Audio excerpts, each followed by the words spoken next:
So I am just going to pass off the virtual microphone then to Emma Kidder.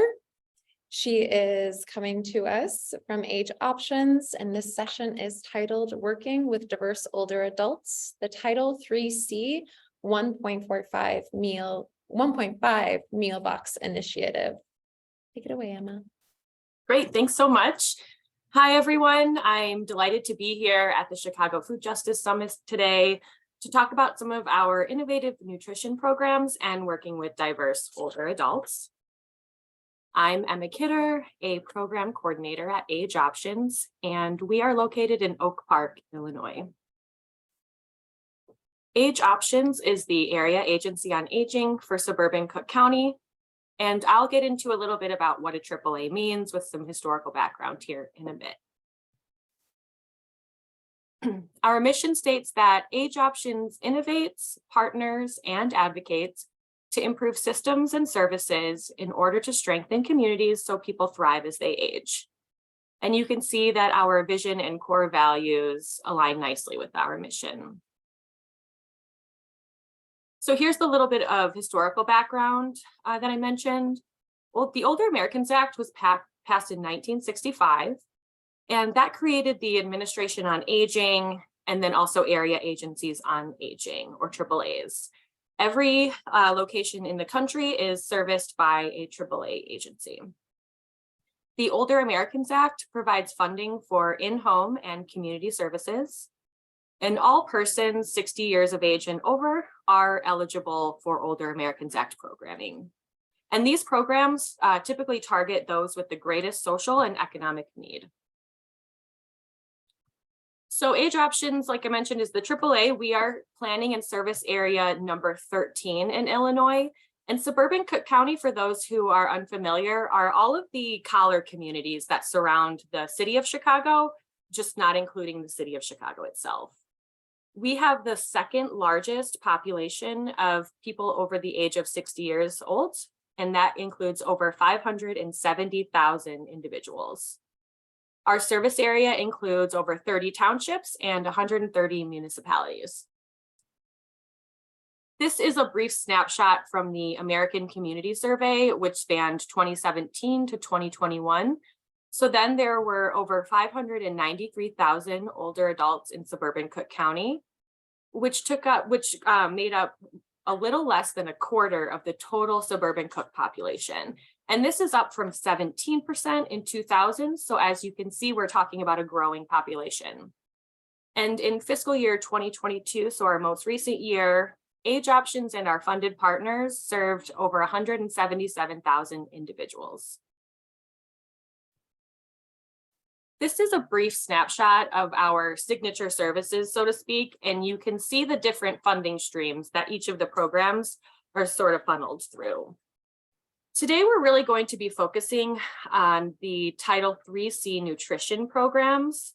I will talk about our innovative meal box program, Title 3C 1.5, that's currently in development, and how it aims to future-proof the food system. I'll also talk briefly about our current grocery delivery program called Top Box and how this program inspired the innovative meal box program. So this program is called Title 3C 1.5, and you'll understand in a little bit about why we've called it that. So through an Innovations in Nutrition grant from the Administration for Community Living, AgeOptions is developing a culturally inclusive meal box delivery program. We're aiming to address a gap in nutrition between the Congregate Title 3C1 programs and the Home Delivered Meals, or Title 3C2 programs. So you can see by naming it 3C 1.5, we're hoping to fill this gap in between those two nutrition programs. The overall goal is the modernization of nutrition infrastructure by targeting an unmet need. So we're aiming to provide 21 meals per week at a cost less than prepared meals. So 21 meals a week, that is breakfast, lunch, and dinner for the 7 days of the week. Currently, for home delivered meals, a typical prepared meal costs between $10 and $12. We're expecting those prices to increase significantly with inflation and rising costs of food. Just everything is more expensive. And our meals within our meal boxes are running between $4 and $6 a meal. So you can see we're talking about significant savings. Some additional goals of Title 3C 1.5, we're aiming to decrease food waste by providing participants with the foods that they like and actually want to eat. So I'll describe how we have been surveying the different communities of Suburban Cook County. It is our hope that if we deliver foods that people enjoy eating and want to eat, they'll be less likely to throw it away or waste it in other ways. We'll be targeting ethnically, racially, and limited English-speaking populations. We'll be providing medically tailored menus. This is still in development. We're planning to offer diabetic, renal, heart healthful, and gluten-free diets. We will be providing nutritious, fresh, and frozen foods of proteins, fruits, and vegetables. And then we're hoping to influence the Title 3C funding streams that I mentioned earlier under the Older Americans Act. We'd really like to see a program like this be a more permanent funding option. When this program is fully implemented, the program will target persons who are challenged in going to the grocery store or the food pantry, and they have the ability and interest in cooking, or they have a home care worker who prepares meals for them. To address the diversity of our Suburban Cook County communities, we will be offering halal, Korean, Latin, Black, African American, and kosher cuisines. A little more of a snapshot of this program. So the menus have been developed from food preferences surveys to inform culturally competent meal and menu and recipe building. We have partnered with various community-based organizations throughout Suburban Cook County who have helped us administer surveys to their constituents so that we can gather all the food preferences survey data that we may need. All of the menus have been approved as meeting federal guidelines for nutrition. So every meal on our menu is considered 1/3 of your daily nutrition. And currently under the Older Americans Act, there aren't any nutrition programs that are providing total nutrition. Home delivered meals, typically folks are delivered between 1 and 5 meals a week.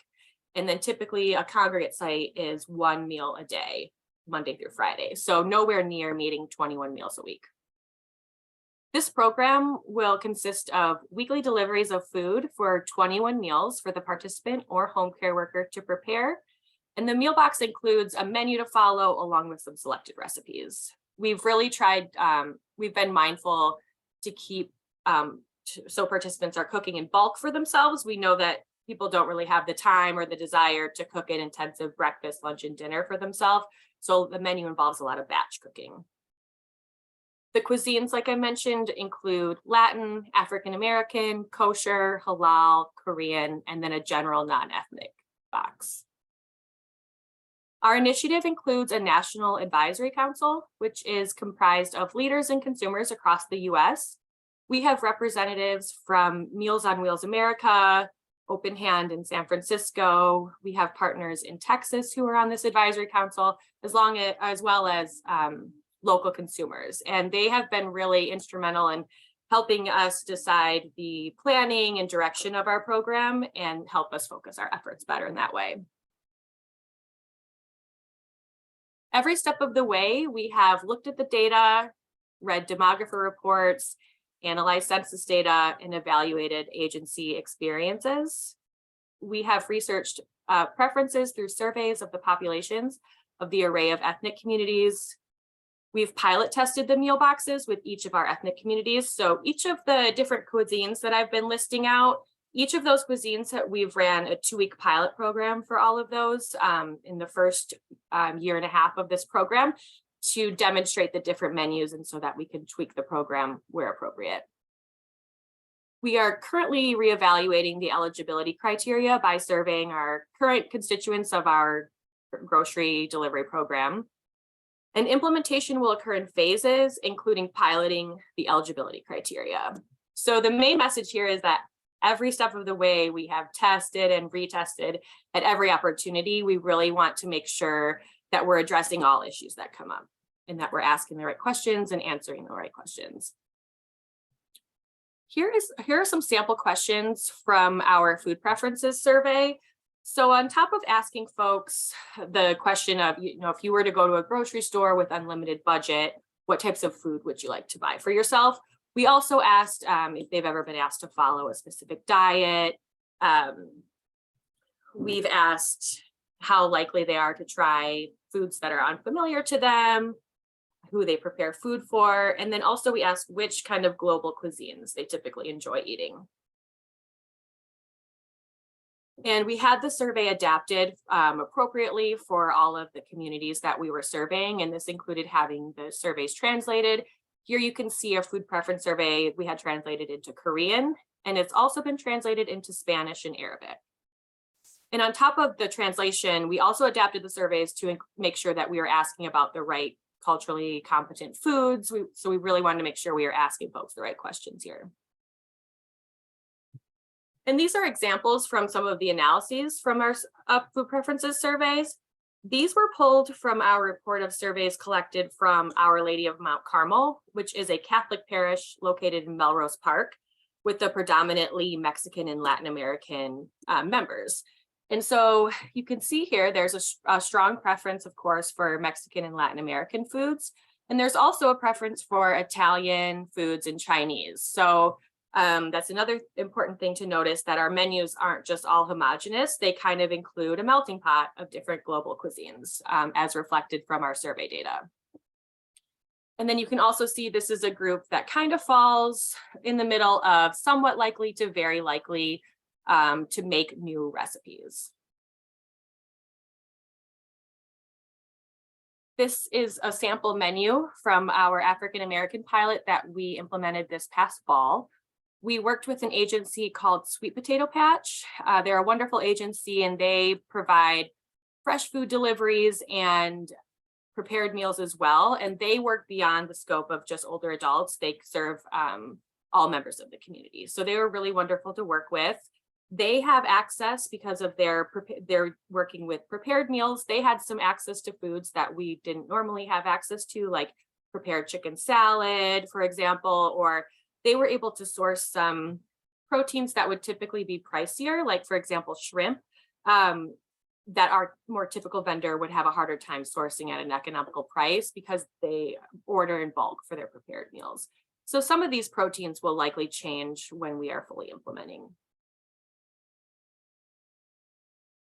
And then these are some evaluation or samples from the evaluations from the pilots. We are particularly interested in knowing if participants followed the meal plan designed to meet the federal nutrition guidelines or followed the recipes we included. An important part of this project is we are trying to prove we are not just delivering random food items, we are delivering the components of complete meals. Part of our agency reporting, we report out to the state how many complete meals we have provided to the community, to older adults. And so it's important to us that the meals, the 21 meals in this program are actually, we're able to code them as meals and not just a food commodity, for example. And now I'll pivot here a little bit to talk about our current grocery program and how it kind of was the inspiration for this innovative meal box delivery. So Top Box is a program, an agency that provides our grocery delivery to our clients. And it's a grocery delivery program that AgeOptions began funding at the onset of the pandemic in response to the Congregate site closures. So when COVID-19, March 2020, all of the Congregate dining sites closed, and we had to find a way to get food into people's homes quickly. And this was kind of the best and most efficient way to do that. And what it is it's a twice monthly delivery of the basic staples, think proteins, fresh produce, and grains.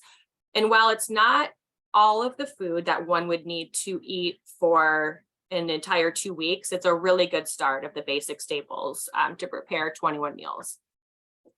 And who's involved are all the older adults of Suburban Cook County who meet eligibility requirements following an in-home assessment.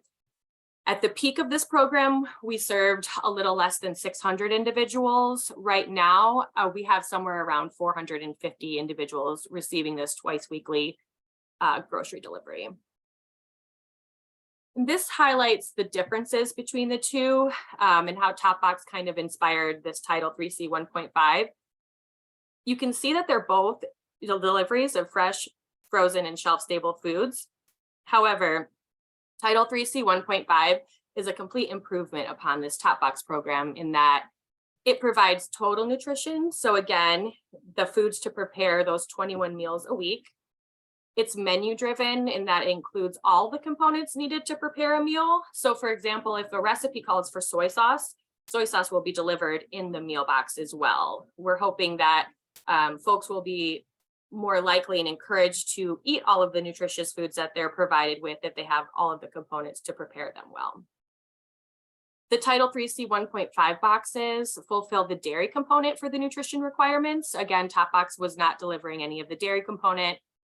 And then these meals meet all the same requirements as the home delivered meals and the Congregate meals. Again, one meal on these menus is considered 1/3 of your daily nutrition. I won't read through all of the program eligibility for Title 3C 1.5, but broadly, eligible persons are 60 years and older and reside in Suburban Cook County. And this person would have trouble getting food. So essentially challenged in getting to the grocery store, whether it's because they're homebound or frail, or they have limited access to transportation. They must be willing and able to prepare meals for themselves, or they have a home care worker with a robust service care plan that can prepare meals for them.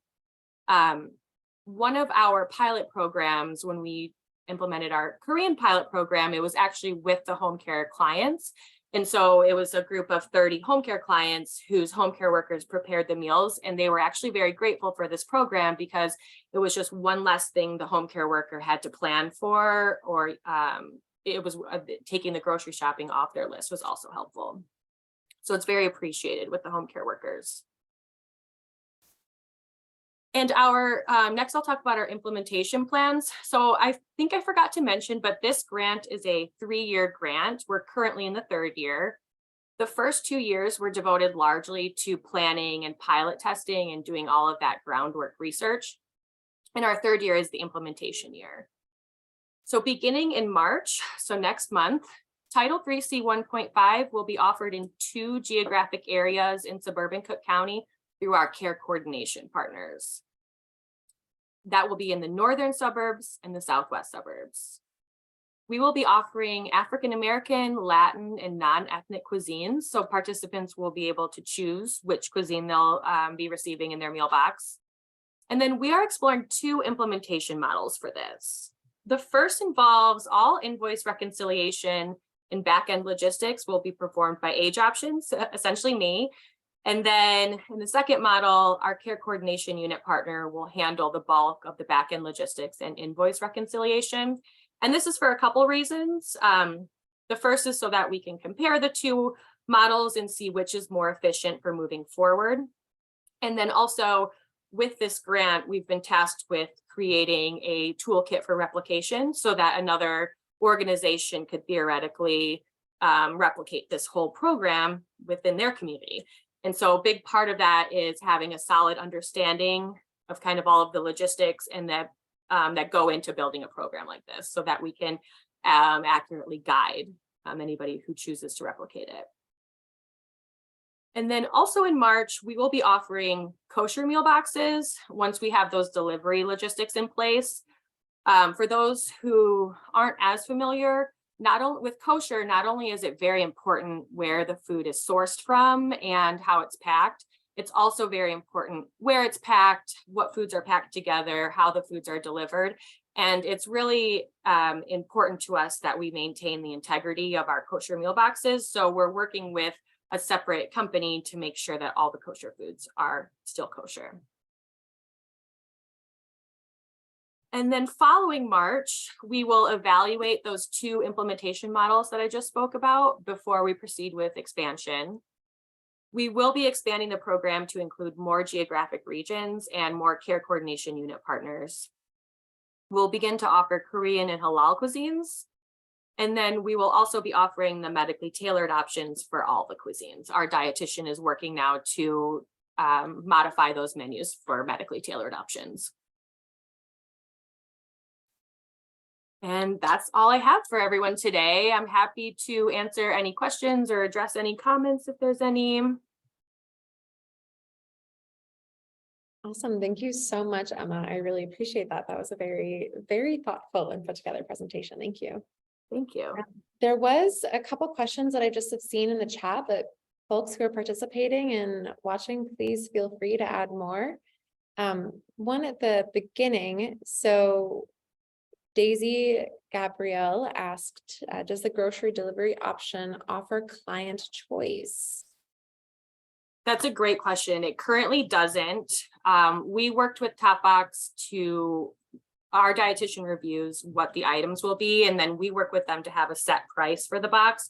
So the box kind of fluctuates with what produce is available in season and what's on sale that week. But so there's some variation that way, but unfortunately, there's no choice with the groceries. Great. Daisy also asked, how do clients get signed up?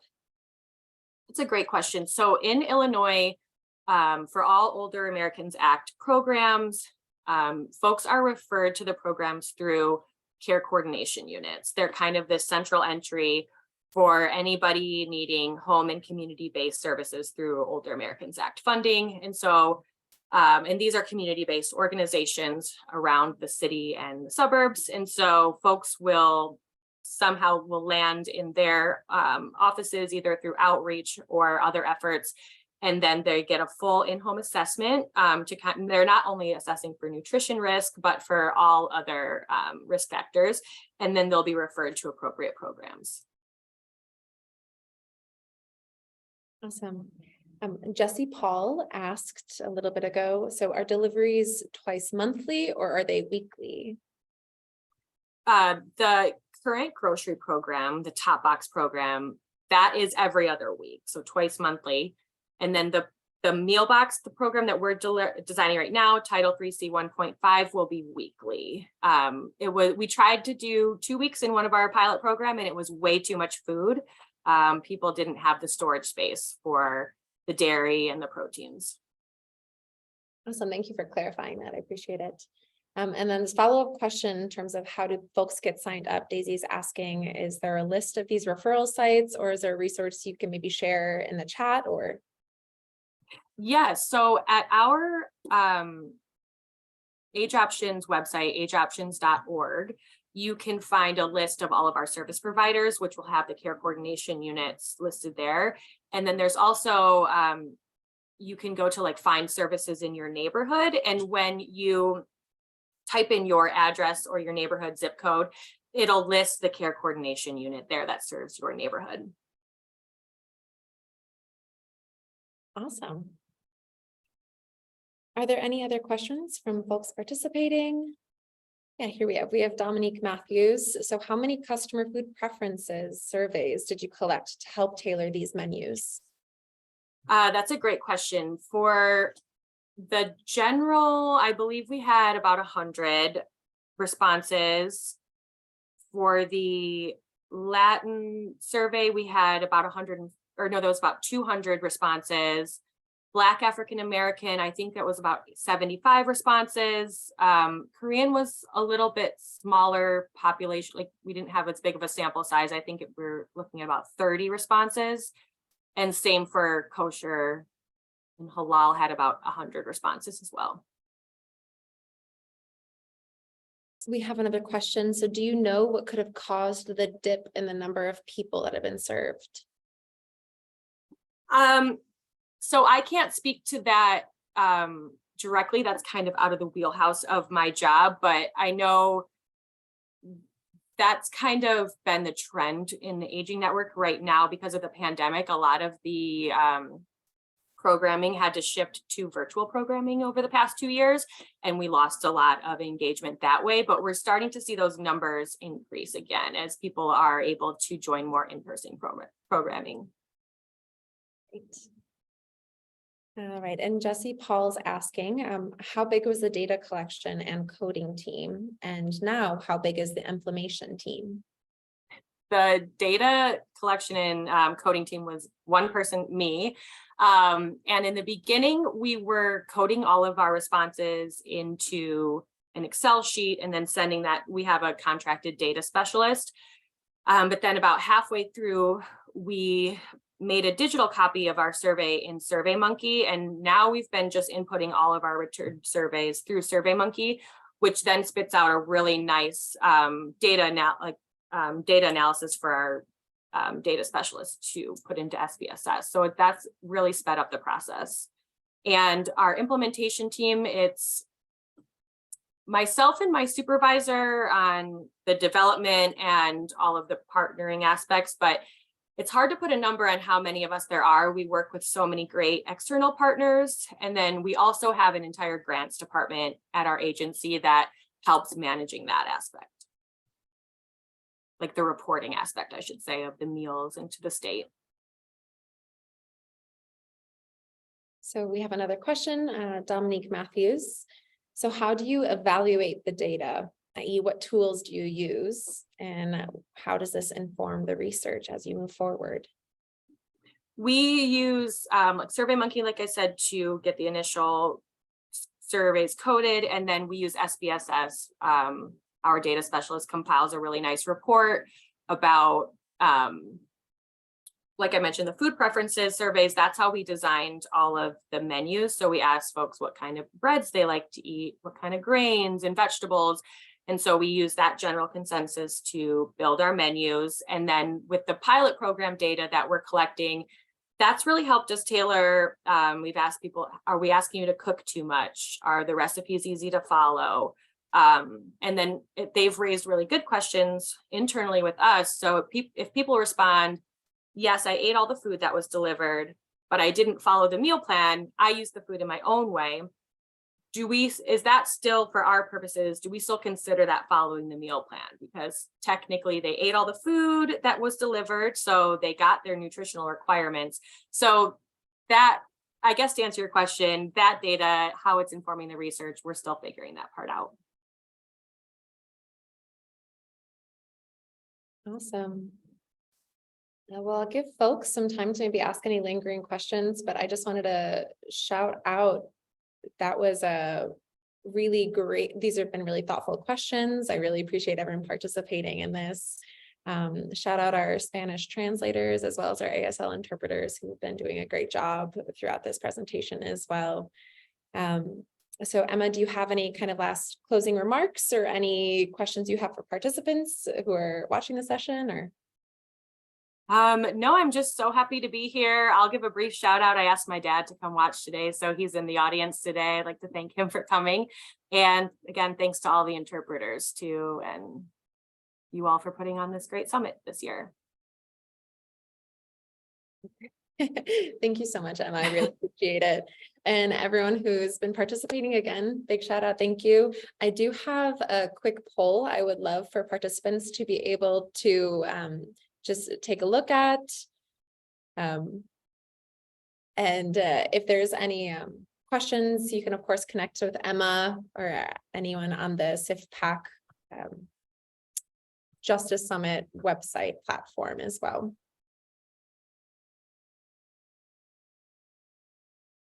Thank you.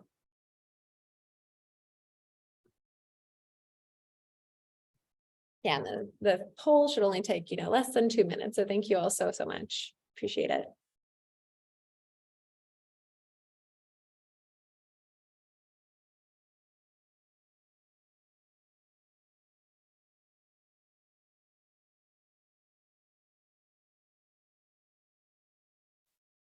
And Emma, is there the website for people with questions or an email we can maybe put into the chat? Sure, I can drop my email into the chat, and then our AgeOptions website is a really great landing pad for all questions about services and where to find them. Great, thank you so much. I appreciate it. And we love to talk about our program. So if you want to reach out and you'd like us to talk more about this, we would love to hear from you.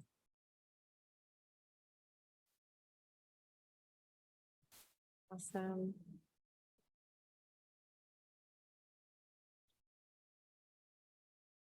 Thank you so much, Emma. And again, thanks everyone for participating. You know, we still have a couple more or one more round of sessions after this. You can hop into other sessions to see what's going on, and hopefully we can see some of you, if not all of you, at the in-person day tomorrow at the UIC Student Center. It'll be a really great time. Yes, I'll be there. Awesome. Quick little plug, Foundations is doing some really cool journaling. So if anyone wants to hop into another session, that'd be a good one to kind of jump in midway through. Oh, great. Thank you.